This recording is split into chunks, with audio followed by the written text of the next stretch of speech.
आज हम इस वीडियो के माध्यम से युद्ध एवं हार और जीत पर अपनी विचार को रखने का प्रयास करेंगे। हो सकता है कि ये हमारा विचार जो कि हमारे ज्ञान और अनुभव पर आधारित है, श्रोतागण का किसी तरह से मार्गदर्शन करने में सफल हो। हार और जीत एक ऐसी चीज़ है जिससे हमारे समझ से बहुत कम लोग परे रहकर जीवन जी पाते हैं, या यह कहिए कि बहुत कम लोग इससे दूर रहते हुए जीवन जीने की क्षमता अपने अंदर विकसित कर पाते हैं। युद्ध जहाँ तक बात है, इसका जो हार जीत का खेल है, यह विभिन्न देशों के प्रमुखों के बीच का खेल है। मनुष्य सामान्य जीवन में भी हमेशा हार और जीत का खेल खेलता है। उसके स्वरूप दूसरे रूप में होते हैं, परंतु यह एक सच्चाई है कि हार और जीत मनुष्य के जीवन का एक खेल है और इससे कोई भी मनुष्य प्रभावित हुए बिना नहीं रह सकता है। आज तो सोशल मीडिया का युग है, वैश्वीकरण का युग है। संपूर्ण विश्व हमेशा मीडिया के थ्रू एक दूसरे से जुड़ा रहता है। विश्व के किसी भी कोने में घटित होने वाली घटना संपूर्ण विश्व में फैलने में कुछ ही समय लगता है, और बहुत सारी चीज़ें तो लाइव प्रसारण भी हो जाती हैं। जिस तरह से हो रही होती हैं उसी रूप में दिखाई भी जाती है।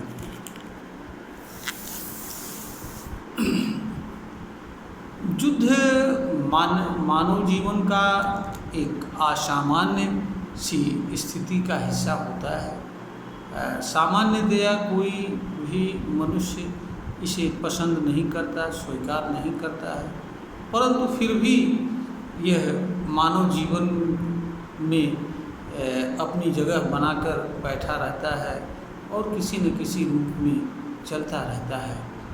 यह कोई नया खेल नहीं है और यह सदियों से चलने वाला खेल है।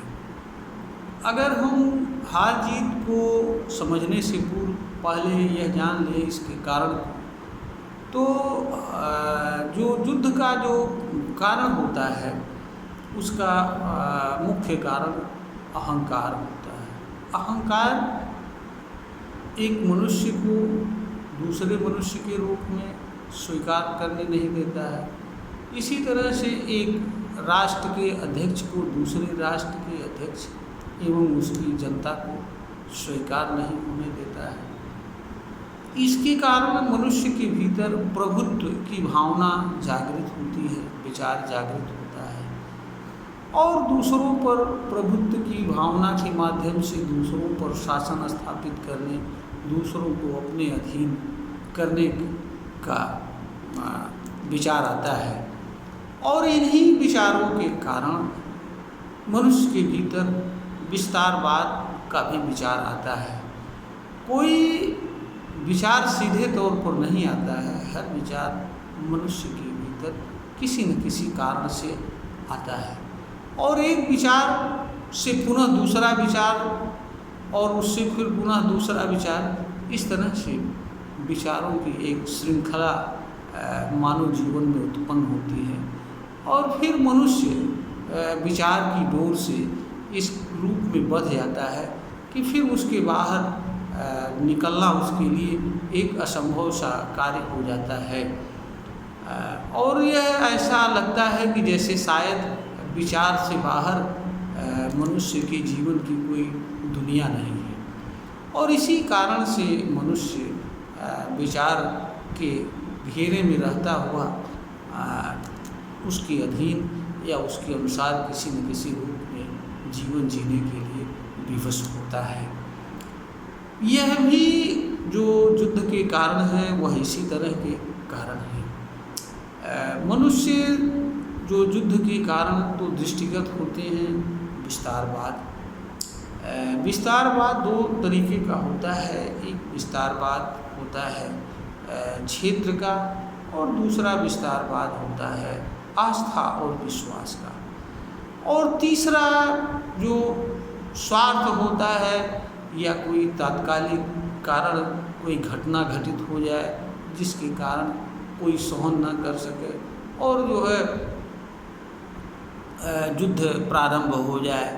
और दूसरा ये है कि बहुत सारे लोग अपने राष्ट्राध्यक्ष पूर्व में अपने पूर्व के शासक द्वारा स्थापित एरिया को पुनः प्राप्त करने का भी प्रयास होता है। अतीत के गौरव और वैभव को भी प्राप्त करने के प्रयास में भी युद्ध होता है, जहाँ जैसे रसिया और यूक्रेन का युद्ध हो रहा है।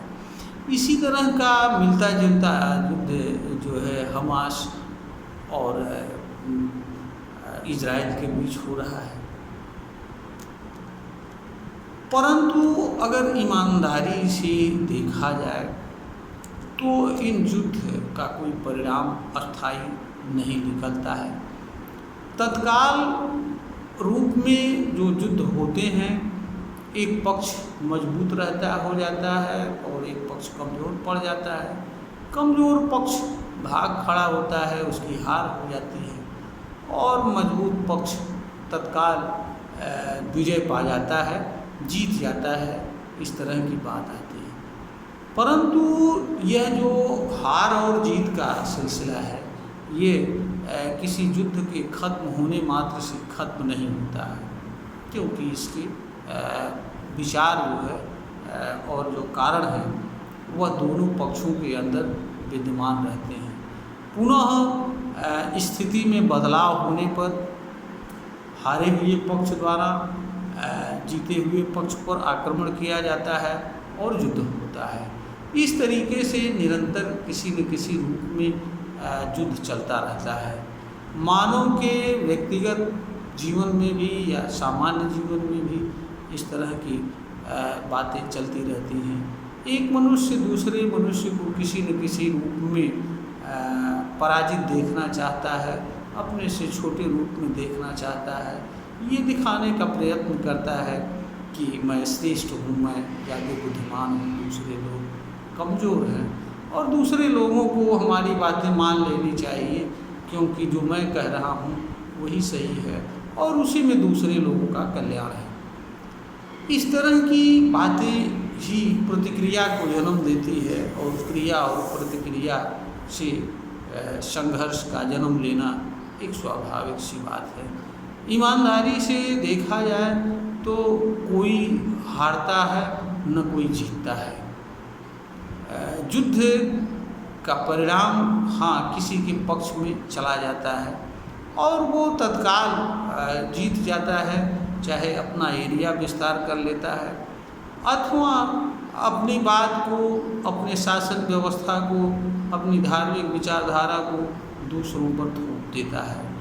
इस और ऐसा करके उसे लगता है कि उसने कोई बहुत बड़ा काम कर दिया है और उसका नाम भी दर्ज हो जाता है, क्योंकि हमारा जो समाज है कभी भी मानव के कार्यों का निष्पक्ष मूल्यांकन करने का आदी नहीं रहा है। जो भी हमारे इतिहास लिखे गए हैं या जो भी बातें लिखी गई हैं वह राजाओं की कहानियाँ लिखी गई हैं और उन राजाओं की कहानियाँ लिखी गई हैं जिन्होंने जो शक्तिशाली थे और जिन्होंने अपने ताकत के बल पर कई राज्यों या अनेक राज्यों को अधीन कर लिया। तो उनकी प्रशंसा में, उनकी वीर गाथा में वास्तव में उनका ऐसा कार्य करना उचित था या अनुचित था, इस पर कभी मानव समाज चर्चा नहीं करता है। उसका एक कारण यह भी है कि जो लोग इस तरह की बातों को विचार करते हैं और अपनी राय रखते हैं, उन लोगों को भी अपनी बातों को प्रचारित करना होता है, प्रसारित करना होता है। उसके लिए उन्हें किसी तरह के मूल्य की आवश्यकता होती है। इसलिए यह लोग भी जो है राजाओं के कार्यों को बढ़ा चढ़ा करके उनका कोई निष्पक्ष मूल्यांकन, उनके हर गलत निर्णय को, हर तरह के फैसले को और सही साबित, और चूंकि जो लिखते हैं वह भी अहंकार से ही ग्रसित होते हैं, तो एक अहंकार दूसरे अहंकार को ही संतुष्टि प्रदान करता है, क्योंकि अहंकारी को अहंकारपूर्ण कृत्य ही समझ में आता है। इससे परे की दुनिया और इससे परे के कार्य उसे समझ में नहीं आता है। इसलिए एक अहंकारी और मजबूत व्यक्ति द्वारा किए हुए कार्य को दूसरा अपनी बुद्धिमानी से उसकी आत्म प्रशंसा करके पुरस्कार पा लेता है और स्वयं को बहुत बड़ा बुद्धिमान साबित करने में, काबिल साबित करने में सफल हो जाता है। यह हमारे मानव समाज का इतिहास है और पूरा हमारे ज़्यादातर कहानियाँ, किस्से, लेख इसी के इर्द गिर्द घूमते हैं। और आगे तो यह भी लोग कहते हैं कि भाई समर्थवान पुरुष का कोई दोष नहीं होता है। तुलसीदास जी भी लिखते हैं, समर्थ को नहीं दोष गोसाई। तो क्या केवल जो कमज़ोर होते हैं सारा दोष उनका होता है? तो जब समर्थवान पुरुष के लिए कोई दोष नहीं है, वो जो चाहे जैसा चाहे वैसा कर सकता है, उसमें कोई कमी नहीं है, तो फिर कमज़ोर लोग तो मजबूत लोगों का अनुसरण करते हैं, फिर वह लोग कैसे ईमानदार और निष्पक्ष हो सकते हैं? यही कारण है कि एक मजबूत अपने से कमज़ोर को प्रशासन करने की प्रवृत्ति रखता है, और इसी ईमानदार और निष्पक्ष मूल्यांकन न होने का कारण भी युद्ध का कारण भी बनता है। क्योंकि जो लोग युद्ध में जीतते हैं उन्हें लोग बहादुर और अक्लमंद, बुद्धिमान न जाने क्या क्या कहते हैं। कभी उनके कारणों का या उनके कृत्यों का ईमानदार और निष्पक्ष मूल्यांकन नहीं करते हैं। इस तरह इसी कारण से, और इसका उदाहरण रसिया यूक्रेन का युद्ध है। यूक्रेन का कोई दोष नहीं है, फिर भी सारे गीत, मीडिया रसिया के पक्ष में खड़ी दिखाई देती है। इसी तरह से जो है इजराइल और हमास के युद्ध में भी किसी न किसी रूप में दोनों का पक्षपातपूर्ण पक्ष ले रहे हैं। इजराइल का समर्थन करने वाले का अपना हित है, हमास का समर्थन करने वाले का अपना हित है। कहीं से दोनों पे निष्पक्ष प्रतिक्रिया नहीं आ रही है और ना ही इस दिशा में कोई ऐसा कार्य करने का प्रयास किया जा रहा है कि जिससे इस समस्या का कोई स्थायी समाधान निकल जाए। क्योंकि जो भी लोग इनके पक्ष और विपक्ष में खड़े हो रहे हैं, अगर कोई समाधान निकल जाएगा तो इनका भी महत्व खत्म हो जाएगा। तो वास्तव में यह एक प्रकार का जो युद्ध और हार और जीत है, यह वास्तव में एक प्रकार से अहंकार की पूर्ति का साधन मात्र है। इस खेल में किसी का अहंकार पूर्ण हो जाता है, उसे बहादुरी का तमगा मिल जाता है। कोई कमज़ोर पड़ जाता है, किसी कारण से वो हार जाता है, वह हारा हुआ मान लिया जाता है, कमज़ोर मान लिया जाता है। इसके अलावा हार जीत का और कोई मतलब नहीं होता है। जीत तो वास्तव में वह होती है जो अपने अंदर छिपे बुराइयों को बाहर निकाल के फेंक दे, अपनी बुराइयों पर जीत हासिल कर ले, वो जीत होती है। दूसरों पर जीत कोई जीत नहीं होती है। और यह मनुष्य इसलिए जन्म भी नहीं लेता है कि वह दूसरे को हराए, दूसरा उसको हराए, और यह ऐसा करता हुआ वह अशांतपूर्ण जीवन जिए, दूसरों के शांति को भंग करने का कारण बने। युद्ध है कि सबसे बड़ी भयावह स्थिति हार जीत से परे इससे प्रभावित लोगों की होती है। और वे लोग जो जिनका युद्ध से कोई लेना देना नहीं होता है, सबसे ज़्यादा नुकसान तो उन लोगों का होता है जिन्हें युद्ध से कोई लेना देना नहीं, युद्ध पर उनका कोई नियंत्रण नहीं होता है, युद्ध को वो रोक नहीं सकते हैं। इसमें आम जनता को जो नुकसान उठाना पड़ता है, इसमें जो मानवता नष्ट होती है, इसमें जो मनुष्य मारे जाते हैं मुफ्त में, उसका कोई मूल्य नहीं होता है। जीत हार तो शासकों का होता है, सैनिक तो अपने कर्तव्य को करते हुए मृत्यु को प्राप्त होते हैं। तो ये किसी भी दृष्टि से यह हम कोई भी समझदार या जो भी मनुष्य ज्ञानी होगा वह कभी भी युद्ध को अच्छा नहीं कह सकता है। न वो जीतने वाले की प्रशंसा कर सकता है और न ही हारने वाले को कोस सकता है, क्योंकि दोनों ही अवस्था में मनुष्य और मानवता हारती है। जहाँ पर मनुष्य और मानवता हारती हो वहाँ मनुष्य कैसे जीत सकता है? मनुष्य का केवल अहंकार जीतता है, मनुष्य नहीं जीतता है। मनुष्य तो दोनों तरफ से ही मारे जाते हैं, मनुष्यता मारे, क्योंकि कोई भी युद्ध किसी सिद्धांत पर नहीं लड़ा जाता है और न किसी वास्तविकता के लिए लड़ा जाता है। राजा का प्रथम कर्तव्य जो जनता उसके अधीन आवे उसके बेहतरी के लिए काम करना होता है। राजा का यह कार्य नहीं होता है कि वह अपनी सीमा को बहुत दूर तक विस्तार कर ले और विस्तार करके ये दिखाने की कोशिश करे कि वह बड़ा बलशाली है। जनता की सेवा करना, जनता को ऊंचा स्थान दिलाना, जनता की सुख सुविधाओं का ख्याल करना, जनता का विकास करना, ये राजा का प्रथम कर्तव्य होता है। ये जरूरी नहीं होता है दूसरे राजा के अधीन शासन चल रहा है उसे चलने देना चाहिए, क्योंकि यह भी एक सही है कि मानव समाज बिना किसी शासन व्यवस्था के शांतिपूर्वक रहने की क्षमता नहीं रखता है। तो किसी व्यवस्था को ख़त्म करना, उस व्यवस्था को अपने अधीन करना, अपने अहंकारों की पूर्ति करना, यह किसी भी दृष्टि से उचित नहीं होता है। वह वैसे ही होता है कि सामान्य जीवन में जैसे एक आदमी दूसरे आदमी को देखना नहीं चाहता है और दूसरे आदमी को किसी न किसी रूप में अपने अधीन या अपने अनुसार कार्य करने के लिए बाध्य करना चाहता है। वास्तव में अहंकार के मामले में एक सामान्य मनुष्य और एक सबसे ऊंची कुर्सी पर बैठे हुए व्यक्ति में कोई फर्क नहीं होता है। फर्क जगह का होता है, जगह के अनुसार अलग अलग शक्तियाँ होती हैं और अलग अलग रूप में कार्य करते हैं। अहंकार, क्योंकि अहंकार भेदभाव नहीं करता है, अहंकार सारे अहंकारियों के लिए समान भाव से काम करता है। चूँकि अहंकार अलग अलग व्यक्ति अलग अलग जगहों पर अलग अलग परिस्थितियों में रहते हैं, इस कारण से अलग अलग लोगों के माध्यम से अहंकार अलग अलग रूप में दृष्टिगत होता है।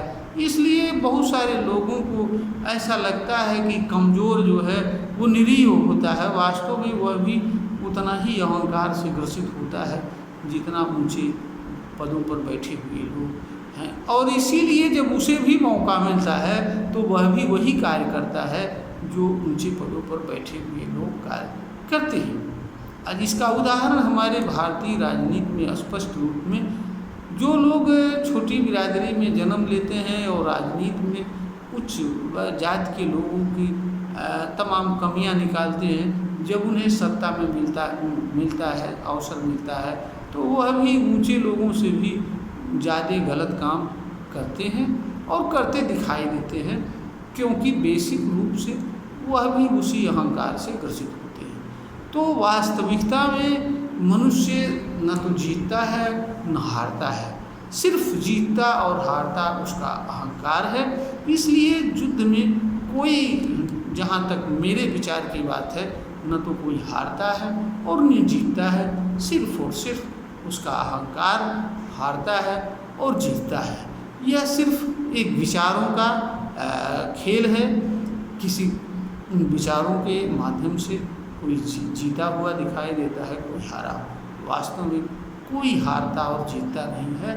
हारती तो सिर्फ मानवता है, मनुष्यता है। हार अधिक होती है, जीत कम होता है।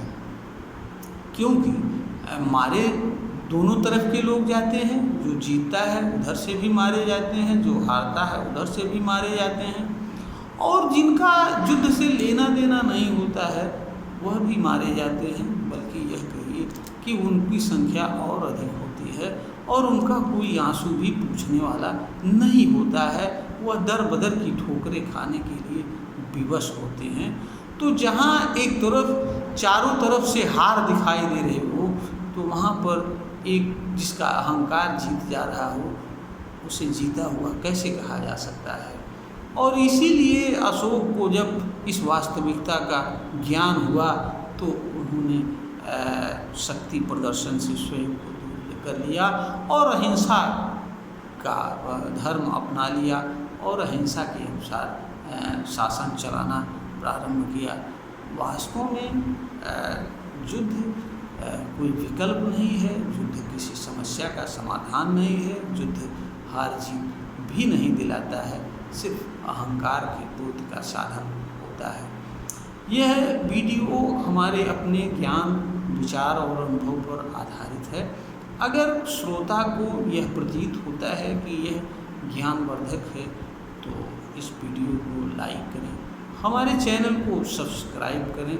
हमारा उद्देश्य किसी को बुरा या अच्छा बताना नहीं है, बल्कि हमारा उद्देश्य सिर्फ और सिर्फ अपने ज्ञान और अनुभव को समाज के सामने रखना है। सोशल मीडिया एक सरल माध्यम है, यही एक माध्यम है जिसके माध्यम से हमारे जैसा व्यक्ति अपनी बात को रख सकता है, और मैं रख रहा हूँ। हमारे पास इतने संसाधन नहीं हैं कि हम किसी अन्य तरीके से अपने ज्ञान और अनुभव को साझा कर सकें। इस बात को भी हमारे श्रोतागण को समझना चाहिए। हम फिलहाल अकेले, हमारे साथ न तो कोई संगठन है न समूह है, सिर्फ और सिर्फ वह लोग हैं जो हमसे किसी कारण से जुड़े हुए हैं और हमारे इस कार्य में अपना सहयोग प्रदान करते हैं।